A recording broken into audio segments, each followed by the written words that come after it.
I think we just ought to sit down and try to solve the problem. That's what we've been trying to do at DOJ, and we thought we were really close until now the president has basically blown that up. Blown that up. Let me clarify the Todd Blanche political saga, which has ping-ponged across Capitol Hill all day today, and why it matters. It is not, I repeat, not about whether or when the Senate Judiciary Committee votes on his nomination as Attorney General. That was supposed to happen today, but it's been delayed because two Republicans, John Cornyn of Texas, who you just heard from, and Thom Tillis of North Carolina, intend to vote no, thus denying Blanche committee approval. That sounds, I know, like a very big deal. It isn't. Blanche, we should remind ourselves, is the Senate-confirmed Deputy Attorney General and Acting Attorney General. He exercises today considerable clout inside the DOJ. His ascension to full AG, while structurally important, is a sideshow compared to what's delaying that ascension and what's not being done that otherwise could be. So, what is the holdup? The weaponization fund and sweeping, audit protections for Trump, his family, and his businesses. Both speak to Trump's desire to personalize his presidency. Use it to dole out money to friends and allies he believes, were victimized, and also shield him and those closest to him from audits and other irksome government investigations. Cornyn and Tillis aren't buying that or budging. But the problem is this settlement goes far beyond that and purports to provide future immunity from tax audits for all of the affiliated organizations for the president and his family, which I understand could go and range into the hundreds. And they weren't parties to the lawsuit, so they shouldn't be parties to the deal. And then the only other thing that we asked for is confirmation of what Blanche said to us, that the weaponization fund is dead. In face of this opposition, Trump today threatened to pull Blanche's nomination until next year, when Tillis and Cornyn will no longer serve in the Senate because Trump helped smother their political careers earlier this year. Our Caitlin Huey-Burns brought that up, that threat from Trump, with Tillis. It lends credence to the idea that they intend to use it at some point. What other conclusion can you draw? If I'm a Democrat, I would hold this over our heads. That's why it needs to go. It's politically tone deaf, and the policy is horrible. And it also is exactly counter to what Blanche said. But Trump appears to be belligerent on Blanche and something called the SAVE Act, which would require voter ID to vote and birth certificates, to register to vote, and would vastly expand federal intrusion into state election procedures. Senate Majority Leader John Thune has told the White House over and over that bill does not have the votes. And he reminds the White House it's not close. In face of that, Trump, for the very first time, is now questioning whether Thune should lead Senate Republicans, undercutting Thune when he's trying to pass tens of billions of dollars to fund the Iran war, billions more to bail out farmers, stitch together a compromise to avoid a government shutdown in September, and maybe even extend the debt ceiling. All that, huge priorities, taking a backseat to preference for personalized pearls of the presidency. Did we mention, by the way, that Blanche was once Trump's personal attorney?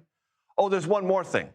And it was raised by Louisiana GOP Senator Bill Cassidy, also politically bulldozed this year by Trump. And it's a term I bet you heard once or twice before: weaponization. And by the way, I am very concerned about the weaponization of the Justice Department. Cassidy Hutchinson, I'm told there is a grand jury being impaneled to investigate her. Like, why? Tell me that. Shouldn't every American be afraid of the weaponization of the Justice Department? If there's not adequate answers for that, then probably there needs to be somebody else. There are many intrepid reporters on Capitol Hill, but Nikole Killion is among the most intrepid. She is everywhere on Capitol Hill, in subway cars with senators, in hallways with senators, and she will catch us up on where things are with Todd Blanche and also offer a quick reminder for the audience of who Cassidy Hutchinson was. Nikole, great to see you. Hey, good to see you, too. And yes, you know these halls of Congress very well. Look, where things stand right now is we learned a short time ago. In fact, it was Senate Majority Leader John Thune who confirmed to me that he is aware of a meeting between Acting Attorney General Todd Blanche, Senators Thom Tillis and Senator John Cornyn. Unclear what may come out of this meeting, but he told me that he hopes that there can be some resolution following this conversation so that this nomination can move forward. And at the end of the day, that seems to be what Senators Cornyn and Tillis both want. They say they're not opposed to Blanche. They generally think he's a good guy, good prosecutor, good attorney, but they want that language codified that he testified to in the Senate Judiciary Committee earlier this month, where he said that anti-weaponization fund is dead, because in his testimony, especially in an exchange with Cornyn, he did note that there is a potential loophole, that it could potentially be revived, because remember, this was part of a settlement that the president's attorneys reached with the IRS. So this anti-weaponization fund was folded into that. And so Blanche acknowledged that it could potentially be revived if those who settled this lawsuit want to enforce it. He didn't think that could happen, but he said it's a possibility. So Cornyn and Tillis want to make sure that this anti-weaponization fund that could compensate people who feel that they were politically wronged, including those who attacked the Capitol on January 6th, won't be paid out by this fund. And yes, Todd Blanche has testified to this time and again that the fund is dead, but again, they want that in writing. And so they have been trading offers back and forth with the Department of Justice, which is why this meeting this afternoon is significant. That being said, President Trump is pointing the finger at both of them for holding up Todd Blanche's nomination and saying that he may temporarily withdraw Blanche's name until Cornyn and Tillis are out of office. I asked Senator Cornyn his reaction to that. Take a listen. I don't think that solves any problems. I mean, I think the DOJ needs a Senate-confirmed Attorney General, and Todd Blanche is probably about as good as we're going to get. And so I just think they need to do what Todd Blanche swore that this deal meant. They need to put that in writing so it's enforceable.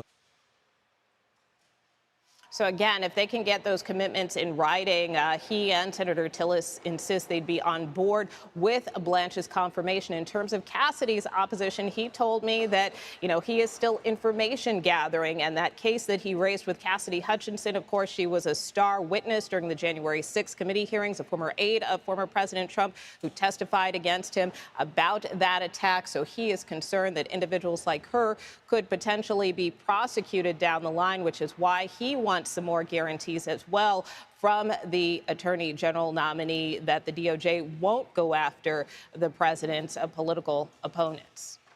With all the reporting, the questions, and the answers, Nikole Killion, thank you very, very much.